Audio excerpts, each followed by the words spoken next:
It started as just another quiet evening. A man was walking home, minding his own business, enjoying the fresh air and the peacefulness of his neighborhood. But things took an unexpected turn when a police car pulled up beside him. Out stepped an officer, stern and authoritative, demanding to know who he was and what he was doing. The man, confused but calm, explained he was simply heading home. That should have been the end of it, right? Not quite. The officer insisted on identification, growing increasingly aggressive with each passing moment. What started as a routine encounter quickly escalated into a tense confrontation, raising questions about authority, rights, and the fine line between public safety and personal freedom. As the officer threatened arrest, the man was faced with a decision: stand his ground or comply. What happened next will leave you questioning the balance of power in situations like these. The man stood there, his heart racing as the officer continued to press him for ID. He knew his rights. He wasn't doing anything wrong, just walking home from a long day. But the officer's tone was sharp, almost threatening, as if he'd already made up his mind that the man was guilty of something. The situation felt surreal, almost like a bad dream. Neighbors started peeking out from their windows, curious about the commotion, but no one stepped outside to help. The man tried reasoning with the officer, explaining again that he lived just a few blocks away. But each explanation seemed to only frustrate the officer more. Why was this happening? Was it a misunderstanding, or was the officer just having a bad day? The air grew thick with tension, and the man couldn't shake the feeling that no matter what he said, things were only going to get worse. The man's voice was steady, but inside he was starting to feel cornered. He asked the officer calmly, "Am I being detained? What law have I broken?" That question only seemed to agitate the officer further. He stepped closer, towering over the man, as if trying to intimidate him into submission.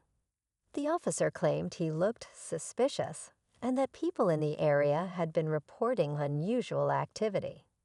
But the man couldn't help but think, was this really about him, or was the officer projecting his own assumptions? Meanwhile, across the street, a woman with a phone quietly started recording the interaction. She didn't know the full story, but felt something wasn't right. The officer glanced over and noticed her, his expression momentarily shifting. The man saw it too, a flicker of hesitation in the officer's demeanor.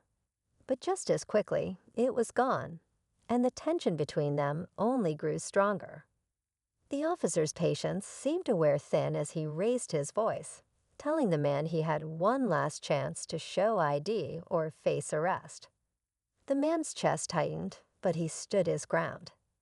He calmly repeated, "I haven't done anything wrong. Am I free to go?"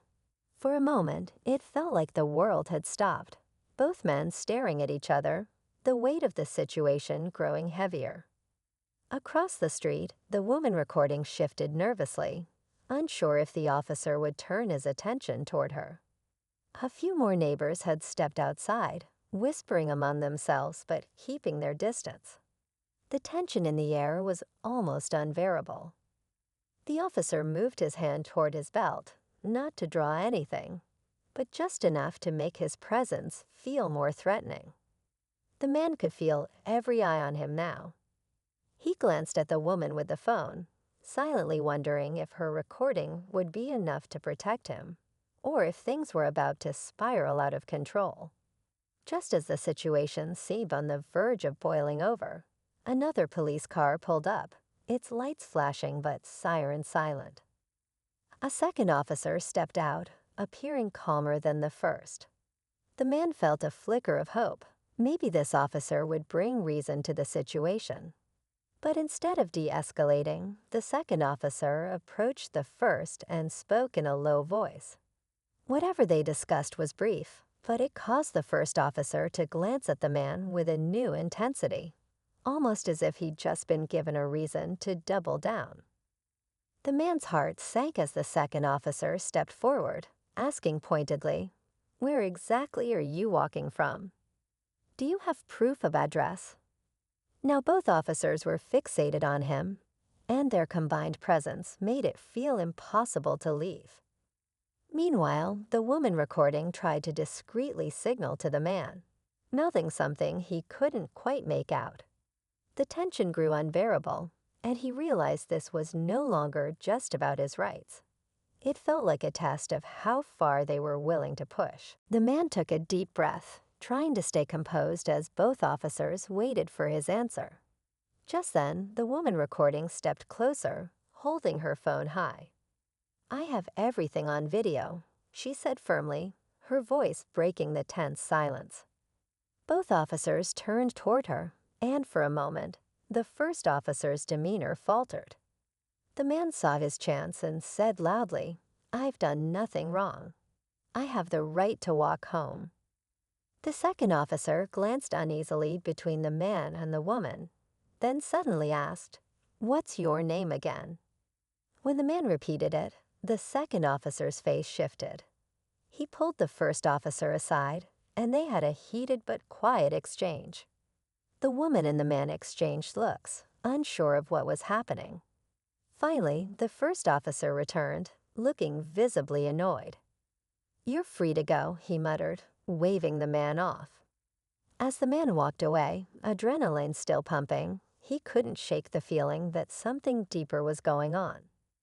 A few minutes later, he heard the woman call out, "Check the news later." Confused, he glanced back, but she was already walking away. That night, he discovered the truth. The first officer had been under investigation for misconduct, and the video might have just exposed him further. What began as a walk home turned into a moment of accountability neither of them could have anticipated. As the man sat at home later that evening, still shaken by the encounter, he couldn't help but feel a sense of relief mixed with unease. The woman's recording had likely stopped the situation from escalating further, but what if she hadn't been there? It was a sobering thought. He decided to watch the local news, curious about what she had mentioned. Sure enough, a story had just broken about the first officer. Accusations of overstepping authority, targeting people unfairly, and even prior complaints from citizens. It was clear now that this wasn't just about him. The system that allowed such behavior to continue needed accountability. And tonight, a small step had been taken in the right direction. The man felt grateful for the woman's courage and reminded himself how important it is to stand firm in the face of injustice. Sometimes, even small actions can shine a light where it's needed most.